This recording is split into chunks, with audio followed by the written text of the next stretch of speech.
discussing the current events, and the main event of this week is gonna start tomorrow.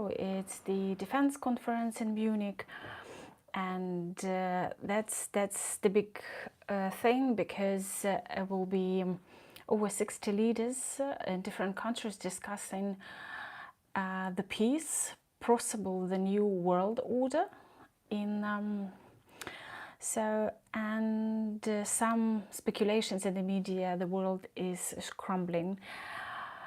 So I just remind you a few changes happened on my podcast channel. So I published the interview with the expert or the person with the interesting story basically on Sunday 6 p.m.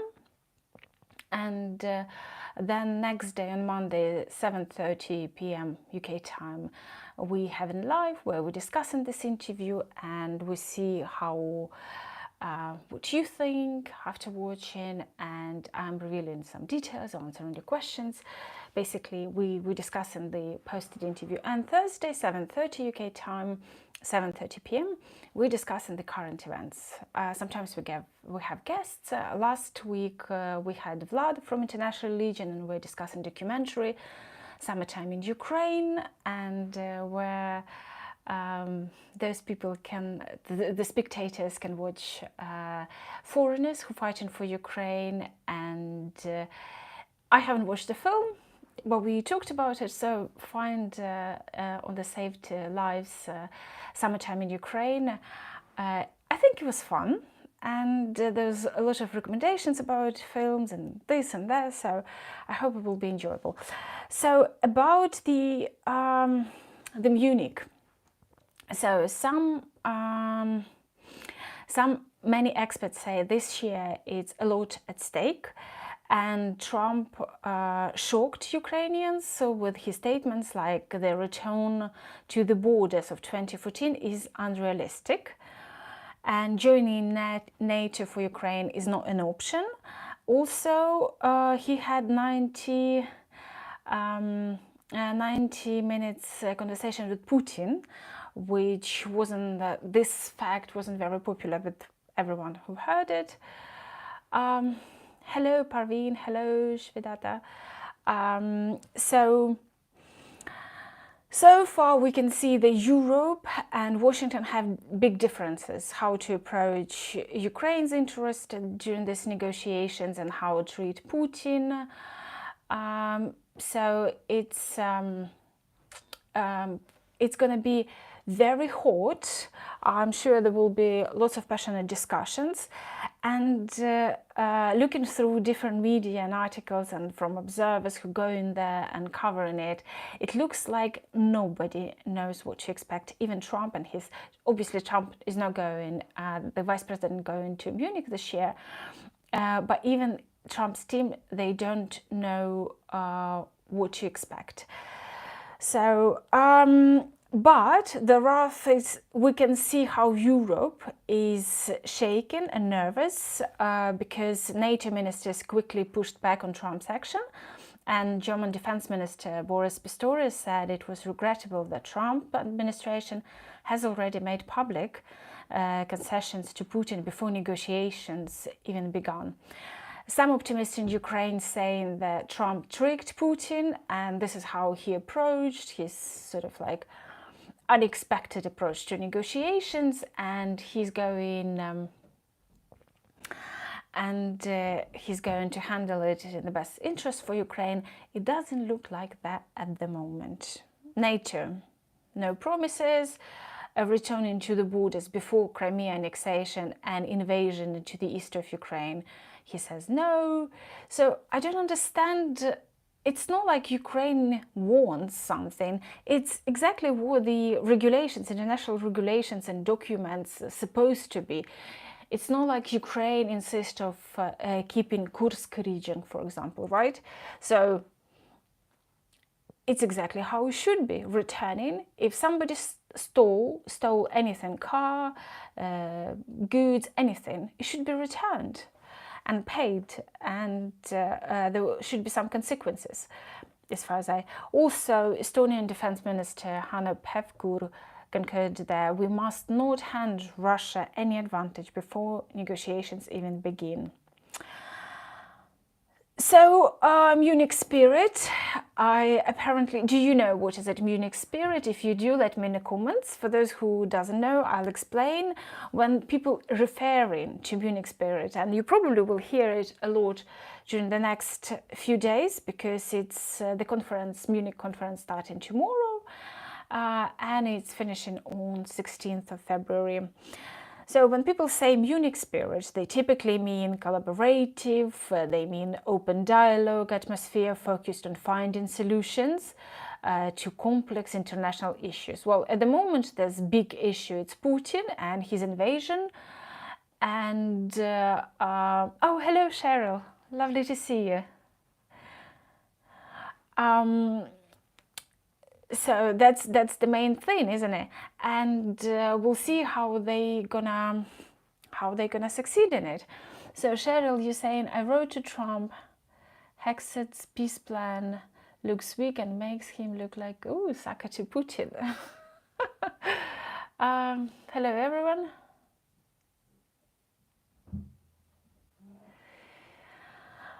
So let's see if Munich spirit is going to be collaborative, open enough and productive, because we do need at the moment lots of differences between the important parties.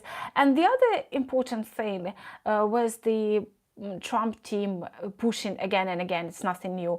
It's about Europe pay the bill for their own security. So we'll see. I'm sure the European leaders made their mind, and they're gonna be quite close to, they already close to Russia. So I'm sure they evaluated all the risks and problems that might come. So the next 3 days, we're going to see lots of speculations, and I'm sure people who really know what's happening, they won't say anything, as it usually happens with peace negotiations, with any war or any political decisions.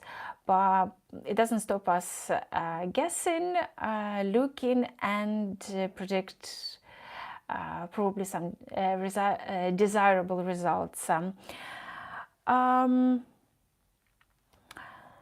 So, also referring to Munich spirit, it's just during these 3 days, leaders should find a common ground despite potential differences. So, common ground that stopping the war and kicking off Russians and Putin from Ukraine, and making sure he's not invading in a very short period of time. And so the end of war, and Ukraine back to restoring the country. And Russia pays for all the bills, everything they destroyed. Interesting. In 1938, at Munich, Chamberlain got an international agreement that Hitler should have Sudetenland in exchange for Germany making no further demands for land in Europe. Does it ring the bell? Do you think... so basically, back then, Chamberlain said that it was peace for our time, and Hitler said he had no more territorial demands to make in Europe. And what did he do?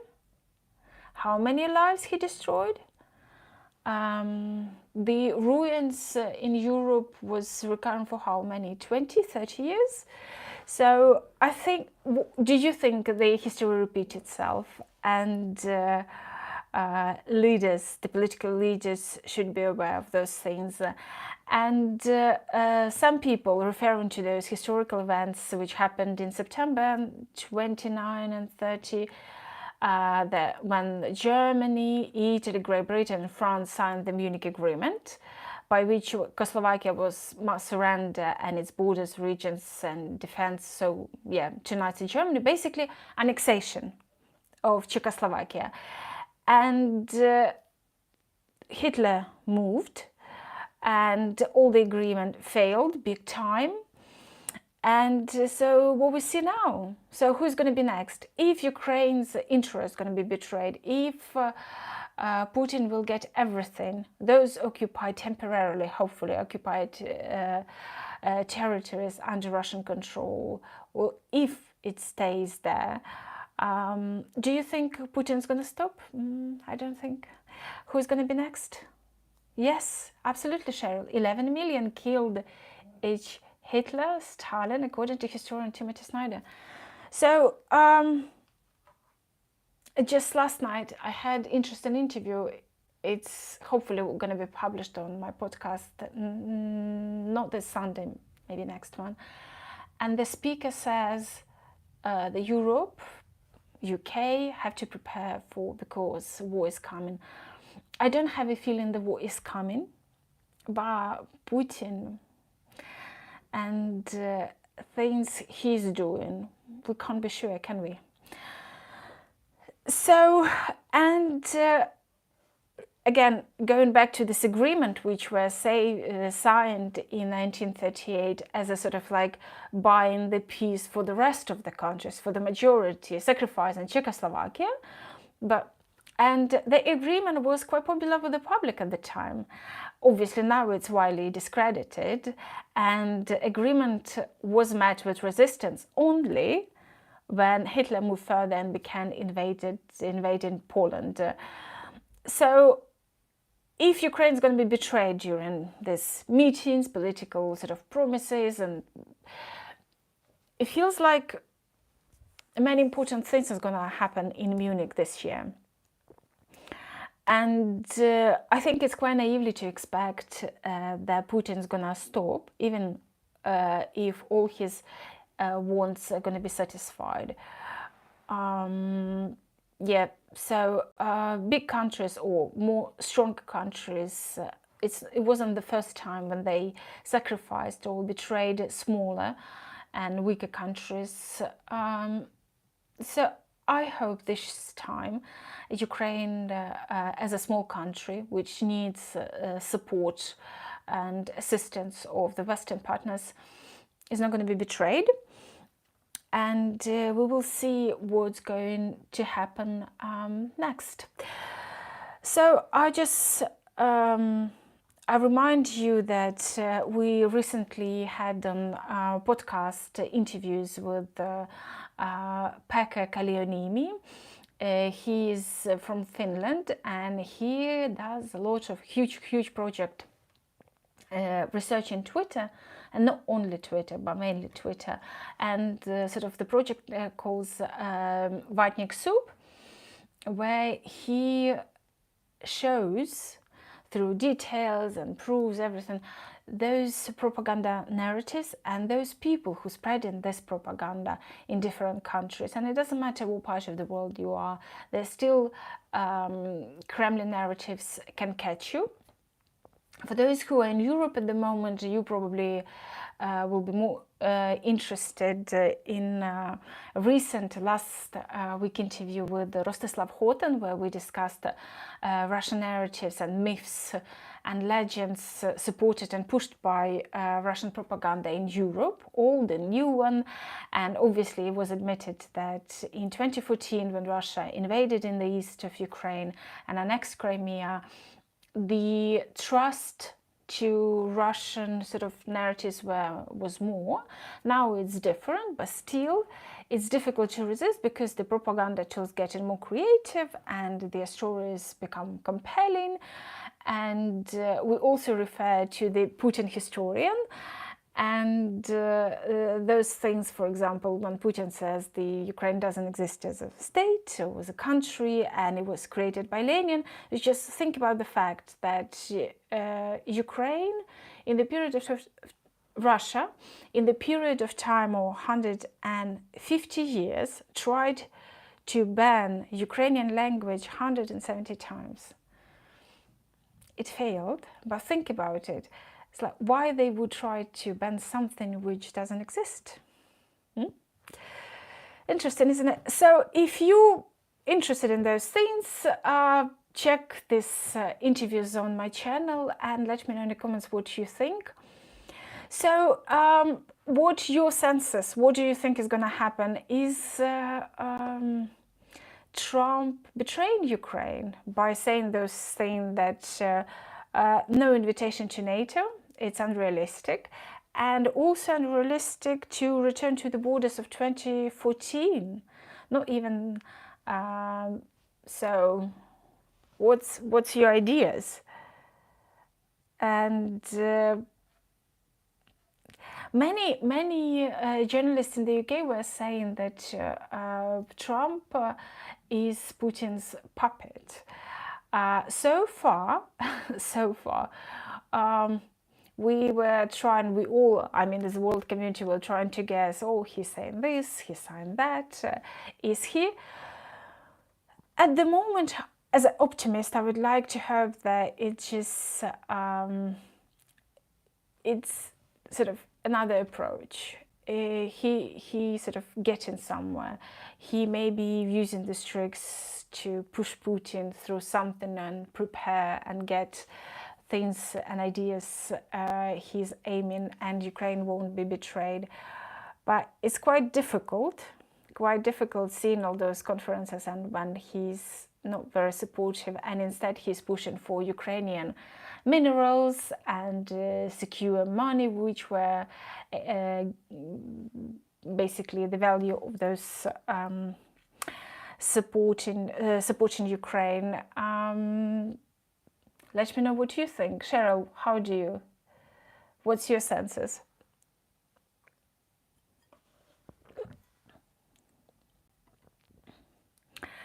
And also, we're expecting from in the Munich, sort of during the Munich conferences, there will be lots of diplomatic meetings. And so I guess the most important conversation, and the most sort of the conversation which can lead to possible sit-down peace negotiations, not going to be known to the press unless someone will share a few details with the press. You see, it's just many experts says this conference encourages open and frank discussions, debates on sensitive topics, and aiming to foster understanding between different viewpoints. Well, this I think it's quite clear. The main conversation, the main question is Putin going to get what he wants, or it's or he's gonna fail? Okay. So let's see what's going to happen within the next couple days, and I'm sure there will be more things to discuss on Monday or 7:30 p.m. on this podcast, UK time.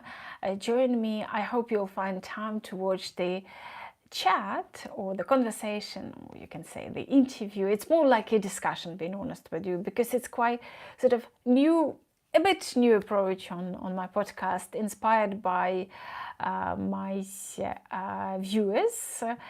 And so we'll see what you think.